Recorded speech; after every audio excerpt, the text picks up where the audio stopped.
এটা এমন একটি গ্রাম যেখানে আসলে আপনার মন প্রশান্তিতে ভরে যাবে, কারণ প্রকৃতির নির্মল বাতাস এবং প্রকৃতির যে সতেজতা, তাতে আপনার মন সতেজ হয়ে যাবে। আর এই গ্রামের নাম হচ্ছে দুর্গাপুর। এটি বরিশাল জেলার বাকেরগঞ্জ উপজেলার ১৩ নং পাদ্রিশীপুর ইউনিয়নে অবস্থিত। যে গ্রামের সৌন্দর্য দেখে আপনি বিমোহিত হবেন। এমনকি আমি নিজেও এই গ্রামে বারবার ফিরে আসি প্রকৃতি আর সৌন্দর্যের টানে। চারপাশে বিল আর বিলের জলে শাপলা, আহ, এবং সেখানে যে কৃষকদের কাজ করার দৃশ্য এবং হাঁসের যে মাছ খাওয়ার দৃশ্য, শামুক খাওয়ার দৃশ্য, সব মিলিয়ে এক অপার্থিব অপরূপ সৌন্দর্যের এক লীলাভূমি দুর্গাপুর গ্রাম।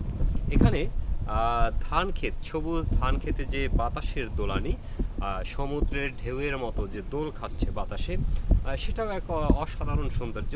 আসলে ক্যামেরায় কেমন দেখায় সেটা আমি জানি না, তবে আপনারা যদি সরাসরি এই দৃশ্য উপভোগ করতে চান তাহলে চলে আসবেন বরিশালের পাদ্রিশীপুর ইউনিয়নের এই দুর্গাপুর গ্রামে।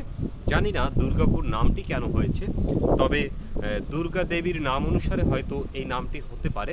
আমি নিশ্চিত না, আমি মোটেও নিশ্চিত না। আর এখানে যারা আছে তাদের সাথে কথা বলেও আমি নিশ্চিত হতে পারিনি যে এই গ্রামের নামটি কেন দুর্গাপুর হয়েছে।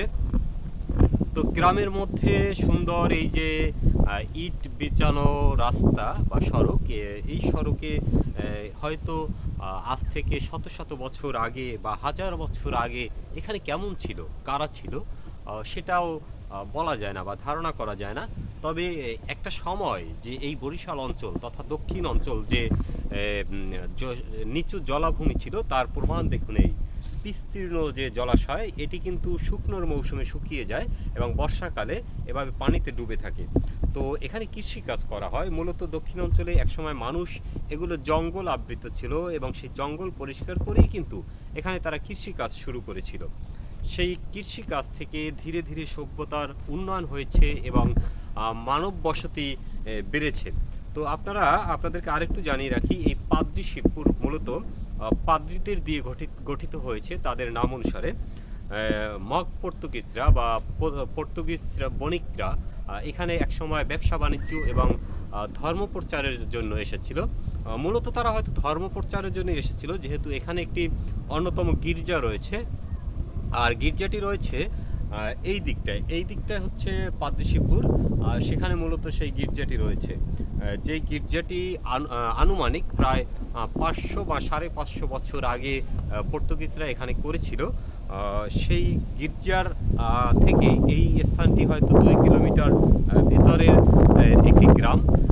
যে গ্রামটি, এই সড়কটি সেই গির্জার সাথে গিয়ে যুক্ত হয়েছে এবং পাদ্রিশীপুর থেকে সড়কটি বরিশাল ঢাকা হাইওয়ে সড়কের সাথে যুক্ত হয়েছে।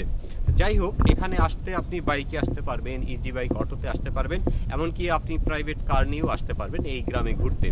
তো আপনারা যারা দেশের বিভিন্ন স্থানে এরকম পরিবেশে ঘুরতে চান, তারা কিন্তু এখানে ঘুরতে আসতে পারেন।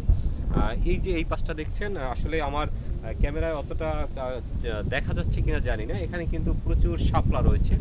যে শাপলার সৌন্দর্য আপনাকে মানে কি বলবো, মানে কালো রঙের পানি না, পানিরটা স্বচ্ছ পানি, কিন্তু আকাশে বর্ষাকালে যে নীল, সাদা এবং কালো মেঘের যে একটা সংমিশ্রণ, সেই সংমিশ্রণে মূলত পানির রংটা কালো ধারণ করেছে। এই কালো রঙের উপরে সবুজ বড় বড় পাতা, আর পাতার মাঝখান থেকেই ফুটে উঠেছে শাপলা এবং পদ্মগুলো। যে শাপলা এবং পদ্ম ফুলগুলো লাল এবং সাদা, যেগুলো আসলে মনে হয় যে মানুষের দিকে তাকিয়ে রয়েছে। প্রকৃতি এবং মানুষের যে একটি সম্পর্ক, একটি নিবিড় যে টান, সে টানটি মূলত এখানে প্রকাশ পায়।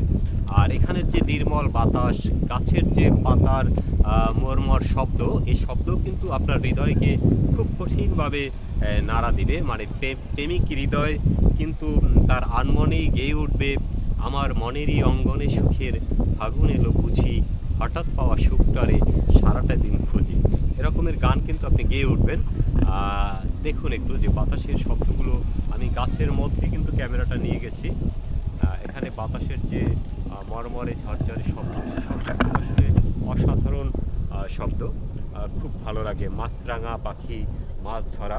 যাই হোক, সবাই ভালো থাকবেন, সুস্থ থাকবেন, আর দিনে একটু সময় হলেও প্রকৃতির কাছে আসবেন, কারণ প্রকৃতির কাছে আসলে আপনার মন মানসিকতা অনেকটা ভালো হয়ে যাবে। আজকের ভিডিওতে আমি ছিলাম এস এম পলাশ আর